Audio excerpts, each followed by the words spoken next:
बिस्मिल्लाहिर्रहमानिर्रहीम अस्सलाम वालेकुम। भारत तो S-400 पर जितना इतरा रहा है, वो कह रहे हैं हमने पंजाब में डिप्लॉय किया है, हम पिशावर तक इसकी रेंज रखते हैं, सियालकोट हमारी रेंज में है, चाइना हमारी रेंज में है। ये इनकी बड़ी गलत फहमी है। इनको अंदाजा हो जाएगा कि जब इनका सिस्टम जाम कर दिया जाएगा या बाईपास करेंगे, फिर इनको अंदाजा होगा कि इस वक्त S-400 की टेक्नोलॉजी कितनी पुरानी हो रही है। इसका अंदाजा तो आप लगा सकते हैं। लेकिन अब रशिया ने S-55 का जो तजर्बा किया है, कमाल है। उसमें जो कैपेबिलिटीज है, उसने साबित कर दिया है कि रशिया इस वक्त चाइना के साथ मिलकर सीक्रेटली जिन चीजों पर काम कर रहा है वो कमाल है। रशिया का S-55 इतना कमाल है कि अमेरिका के तमाम सैटेलाइट्स को वो तबाह कर सकता है। यानी उसके अलावा जो भी उस पर एटमी हमला, ये सबसे बड़ी बात है कि एक तो वो स्पेस क्राफ्ट को हिट कर सकता है। वो खास तौर पर आपने कोई सैटेलाइट भेजा है जिसका राब्ता है कम्युनिकेशन का, उसको तो वो तबाह कर सकता है।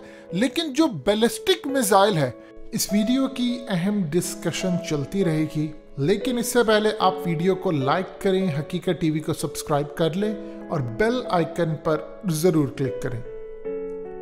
जो न्यूक्लियर वारहेड लेकर हमला करता है, यानी अगर उस पर कोई एटमी हमला होता है तो ये S-55 उसको भी तबाह कर सकता है। ये सबसे बड़ी चीज है। और वहां पर उनकी फौज के लोग जितनी खुशियां मना रहे, दुनिया को बता रहे हैं कि देखो हमने ऐसी टेक्नोलॉजी बना ली है कि हम अमेरिका के सैटेलाइट तबाह कर सकते हैं। वो टाइम गया। देखिए, वक्त की बात होती है कि आप सुपर पावर होते हैं। अमेरिका जल्द ही सुपर पावर अब नहीं रहेगा। सुपर पावर कैसे होता है? आपकी मईशत बड़ी होती है, आपके पास पैसा होता है, आपके पास दिफा होता है, ज्यादा मुल्कों को मारने की कैपेबिलिटी है। अब आप बताइए कि अगर अमेरिका का सैटेलाइट तबाह होता है, भारत का भी होगा। अभी सिर्फ एक दफा भारत को अपनी साइड चूज कर लेने दीजिए। एक दफा साइड चूज होगी। मिसाल के तौर पर अब ये जो S-400 है, जब ये डिटेक्ट नहीं करेगा, शाम के अंदर हुआ ना, इसराइल वहां पर आया, वो अपने तैयारे लेकर आया। इसराइल को भी आप टेक्नोलॉजी में पीछे ना समझे। जब इसराइल आया, टेक्नोलॉजी लेकर आया, और उसके बाद फिर आप देख ले कि उन्होंने शाम की पोर्ट पर हमला किया, नहीं डिटेक्ट कर पाया। चाइना के पास तो ऑलरेडी है, तो पाकिस्तान को भी टेक्नोलॉजी दी है, क्योंकि हमारा कॉमन एनिमी तो इंडिया है। जब हम इसको बाईपास करेंगे या इसको जैम कर देंगे, चाइना तो खैर बहुत आगे जा चुका है कि उसका जो न्यू हाइपरसोनिक मिसाइल है, इस पर हकीकत टीवी ने आपको वीडियो भी बनाकर दी है कि ये इतना जबरदस्त है कि वो सिर्फ हीट को ऑब्जर्व करके, यानी हीट उसको डिटेक्ट करेगा और उसके बाद वो भारत का पूरा एटमी प्रोग्राम, एटमी मिसाइल, न्यूक्लियर पलक झपकने में वो तबाह कर देगा, क्योंकि साउंड की रफ्तार से 5 गुना ज्यादा तेज है।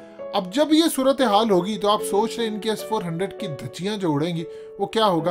अब रशिया का जो मिसाइल है वो अमेरिका से लेकर हर किसी का सैटेलाइट तबाह कर सकता है। भारत ने साइड जिस दिन चूज की, ये दोस्त और दुश्मन बनते कोई टाइम लगता है। कितनी देर पहले अफगान तालिबान दुश्मन थे?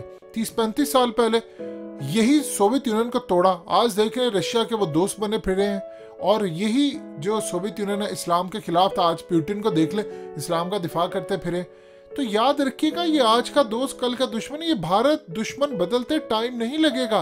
5 साल पीछे चले जाए, भारत ये कहता था कि मैं आ रहा हूँ पाकिस्तान।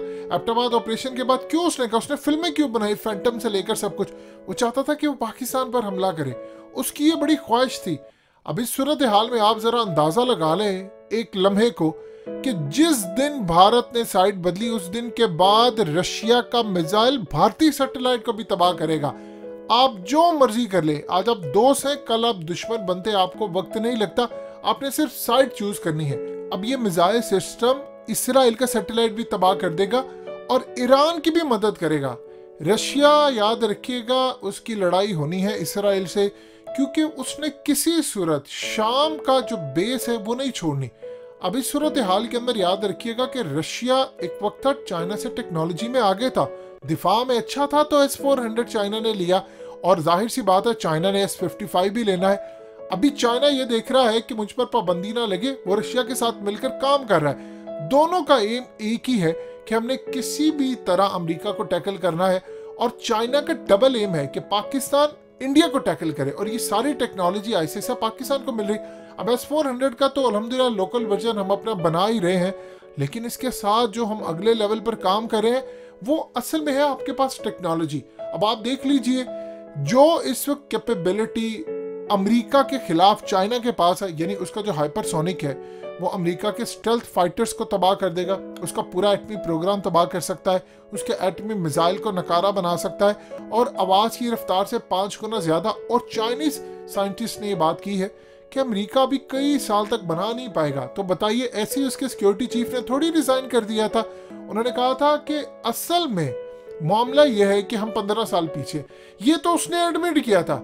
चाइनीज कभी भी पूरी बात नहीं बताते। उन्होंने तो कहा है कि चंद साल पीछे, वो कह रहे थे 14-15 साल पीछे। चाइना को आप लाइटली मत लें। कोरोना के मामले पर आप सबने देखा दुनिया में जो महंगाई का तूफान है, 1 महीना चाइना बंद हुआ तो पूरी दुनिया को स्यापा पड़ गया था कि अब हमने करना क्या है। आप चाइना, कितनी लड़ाई थी चाइना के साथ भारत की, वो जी हम ऐप बंद करें, फलानी ऐप बंद कर दी। आप देख लें कि उन्होंने 2021 में हद से ज्यादा इंपोर्ट की है क्योंकि उनके पास कैपेबिलिटी नहीं है।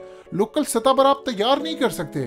चाइना ने जो स्ट्रेटजी अपनाई है माओ की, या उन्होंने उससे पहले अपने जितने लीडरान थे अब उनको बीट ही नहीं कर सकते। और रशिया इस वक्त बिल्कुल उनके साथ है। जाहिर सी बात है यूक्रेन के मामले पर चाइना साथ देगा और पाकिस्तान को भी साथ देना चाहिए। उसकी वजह यह है कि आप जब मैदान में आ जाते हैं तो आपका कश्मीर का मुकदमा स्ट्रांग हो जाता है। वो अलग बात है कि कश्मीर के मामले पर हम कंप्रोमाइज कर चुके हैं क्योंकि कश्मीर अब भारत चूंकि अपनी सूरत हाल में खराब हो रहा है। आप देख लें उनके रिटायर्ड जो जितने आर्मी चीफ हैं, उनके नेवल चीफ है, एयर चीफ है, उन्होंने कहा है कि हर सूरत मोदी को कहा कि आप ये रोकें, नहीं तो ये तबाही की तरफ आपका पूरे का पूरा मुल्क जा रहा है। इन्होंने खुद तबाह हो जाना, उसके बाद हमें मौका मिल जाएगा।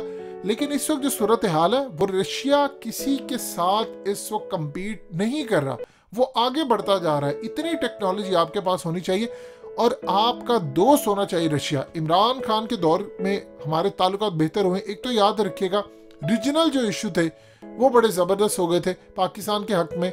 हमारा मामला, हमें इन चीज़ों में आगे निकलना है। ये महंगाई और ये चीज़ें, आप देखिए आपके पास एक ऑप्शन बाकी बची है।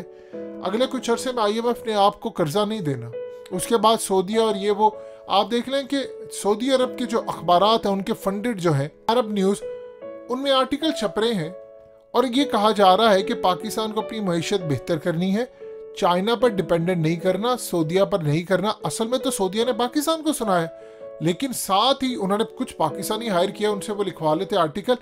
असल में मकसद पाकिस्तान को सुनाने का था कि हम पर अब तुम इक्तफा न रखना, हमारी तरफ ना देखना, अपना करो। और पाकिस्तान को एक काम करना चाहिए, सबको मिलकर, रियासती इदारे इन सबको मिलकर काम करना चाहिए कि आप पैसा चोरों से निकलवा लें।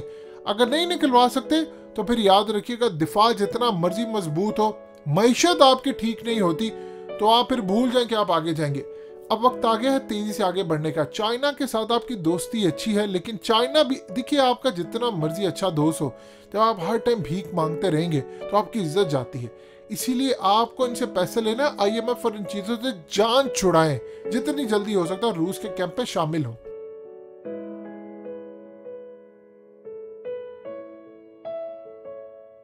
हकीकत टीवी को सब्सक्राइब करना मत भूलें, वीडियो को लाइक करें, शेयर करें और कमेंट सेक्शन में अपनी राय का इजहार जरूर करें।